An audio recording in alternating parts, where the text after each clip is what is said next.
ایک عمل دیتا ہوں، بہت زندگی میں کام آئے گا ان مبارک گھڑیوں کے حوالے سے. ایک عمل دیتا ہوں اور اس سے بہت فائدہ ہوگا. وہ عمل یہ ہے کہ آپ 2 تسبیح سورۃ فاتحہ کی پڑھیں، اول آخر 3 دفعہ درود شریف، اور درست سورۃ فاتحہ کی 2 تسبیح پڑھ کے اور اس کا ہدیہ حضور کے گھرانے کو ہدیہ کریں.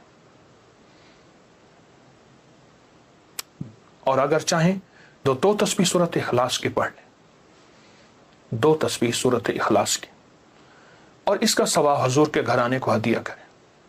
اور یہ سورۃ اخلاص کا پڑھا ہوا ہدیہ اللہ کی رحمت سے نوروں میں، برکتوں میں اور اللہ کی رحمتوں میں پہنچتا ہے 100%.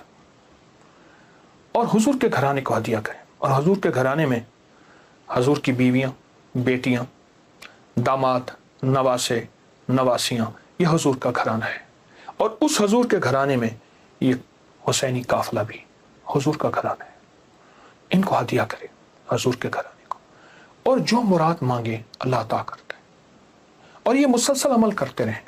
آپ دن کے کسی وقت صبح شام 2 تسبیح سورۃ اخلاص پڑھ لیں، ہر دفعہ بسم اللہ الرحمن الرحیم 7 پڑھیں، اور اول آخر درود پاک پڑھیں، اور پھر یہ تسبیح آپ ان کی خدمت میں ہدیہ کر دیں.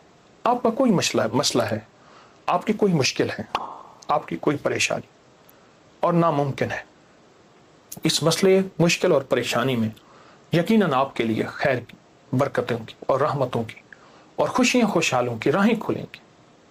بے اولاد ہیں، بے گھر ہیں، بے در ہیں، درد مند ہیں، مریض ہیں، کوئی افاقہ نہیں ہو رہا، جادو، جنات، اثرات، بندشیں، ناکامیاں، مشکلات، راستے بند ہیں، کوئی زندگی کی مشکل ہے جہاں آپ کہتے ہیں کہ بس ہم ٹھہر گئے ہیں اور اس کا حل صرف موت ہے، اس کے علاوہ کوئی راستہ نہیں، تو آپ بہت زیادہ حیرت انگیز یہ وظیفہ اور بہت حیرت انگیز یہ تجربہ پائیں گے، اور اس کی برکات پائیں گے.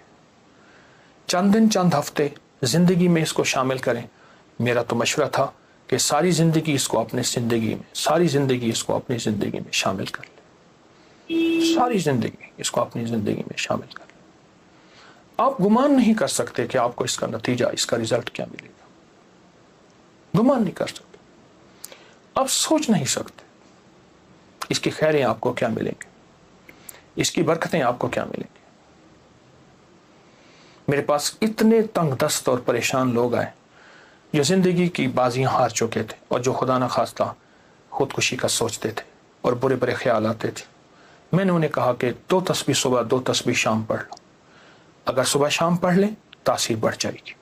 اور ہاں، ایک چیز اور بھی عرض کروں گا اس شہادت حسین کی نسبت سے، قافلہ حسینی کی برکات کی نسبت سے ایک چیز اور بھی عرض کروں گا. اگر یہی سارا دن پڑھتے رہیں، یعنی 2 تسبیح صبح شام پڑھ لیں اور سارا دن اس کے علاوہ کھلا پڑھتے رہیں، تو اس سے ایک فائدہ اور ہوگا، اور وہ فائدہ یہ ہوگا آپ کو، اور حیرت انگیز فائدہ ہوگا کہ آپ کی تاثیر زیادہ ہوگی، مسائل جلد حل ہوں گے، مشکلیں دور ہوں گی، پریشانیاں دور ہوں گی، اور آپ کو زندگی میں خیر کے موقع زیادہ ملیں گے، ترقیاں اور کامیابیاں بڑھ چڑھ کے ملیں گی. ان ہستیوں نے اللہ سے مانگنا سکھایا ہے، اللہ سے لینا سکھایا ہے، اور اللہ کے خزانے بھرے ہوئے ہیں. ان ہستیوں نے وہ زندگی کا سفر سکھایا ہے. عاشورہ کا ڈھل جانا، سہرا کا وہ مر جانا، اصغر تیرے سینے میں برچھی کا اتر جانا، یہ کہانیاں سچی ہیں. یہ سبق دے کے انہوں نے اللہ کے ساتھ جڑنا سکھایا ہے، اللہ کے ساتھ جڑنا سکھایا. اور وہ ایک پیغام دے کر گئے ہیں کہ خیال کرنا، گردش ایام جو بھی آئے، عروج ہو یا زوال ہو، موسم موافق ہو یا نہ موافق ہو، زندگی کے سفر میں اللہ کو نہیں چھوڑنا، اور اس کے راستے نہیں چھوڑنے، اور اس کی سچی راہیں نہیں چھوڑنی، اور وہ سچی منزل نہیں چھوڑنی.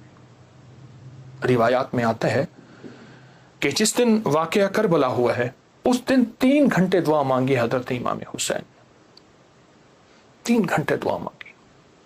کس سے مانگی؟ کس سے مانگا؟ کس کو چاہا؟